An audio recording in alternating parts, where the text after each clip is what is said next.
Madam सो प्रशासन से हम ये चाहते हैं कि इन लोगों की जान गई है, उनके जिनके थ्रू गई है, उसकी जांच कराई जाए। ये कैसे हुआ, कैसे नहीं हुआ, कौन जिम्मेदार है, और जो गरीब लोग हैं उनकी सहायता की जाए। जी, प्रशासन सारा देखा रहे। अभी अभी जो है भोले बाबा के खिलाफ कोई कार्रवाई नहीं की गई है, उनको उनसे कुछ सवाल नहीं पूछे गए हैं, उनको एफआईआर में भी नहीं उनका नाम नहीं है। इसके बारे में क्या मैडम लगता होना है आपको? होना चाहिए ना, भोले बाबा से तो पूछना ही चाहिए, ये पाखंड क्यों रचा गया था, इतने व्यक्तियों की जान गई थी, क्या इनको ये पता नहीं है? ये वहां से निकले थे तो हमको इनको पता तो चलना चाहिए, पूरे देश विदेश में पता चल गया था, टीवियों पर चल रहा था। इन्होंने 4 दिन बाद ये वीडियो अपलोड किया, वो भी प्रशासन और शासन पर डाल दिए इन्होंने। ये भी तो कुछ कर सकते थे ना, ये तो खुद ही सनातनी धर्म बन रहे थे कि हम ही हैं जो कुछ भी हैं। आप बताइए। तो आपको लगता है कि उनसे सवाल पूछने चाहिए, उनसे भी, उनको भी इस चीज के लिए रिस्पॉन्सिबल होना चाहिए? जी होना चाहिए मैडम, लगता है, क्यों नहीं होना चाहिए। जब वो बोलते हैं कि मैं ही परमात्मा हूँ, मैं ही सब कुछ हूँ, तो उनको तो वहां रुकना था।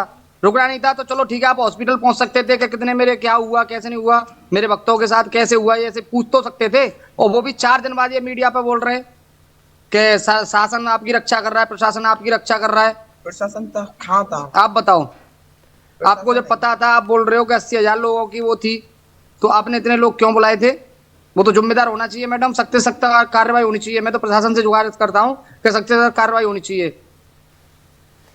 मैं आपसे एक सवाल और पूछना चाहती हूँ सुरजीत जी, वहां पर कैसी व्यवस्था थी? आपके परिवार के 2 लोग की मृत्यु हो गई इस ट्रेजेडी में, वहां पे कुछ व्यवस्था थी? आप वहां थे या आप उनको ढूंढने गए थे, क्या हुआ था? मैडम मैं ढूंढने गया था, मैं वहां नहीं था।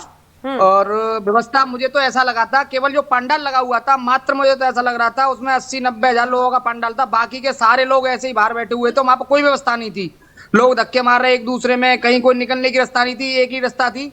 मैंने देखा था, अपनी आंखों से देखा था, और मैं अपनी माँ को अपने उससे निकाल के लाया था। इतनी डेड बॉडियों से मेरा तो ये समझ लो कि मैं बता ही नहीं सकता हूँ मेरे साथ बस जो कुछ भी हुआ। ठीक है। आप आए, आपने अपनी बात रखी सुरजीत जी, मैं आपका बहुत धन्यवाद करती हूँ उसके लिए, इस कठिन समय में। और मैं आई होप कि आप और आपके family members, you have the strength to cope with this loss.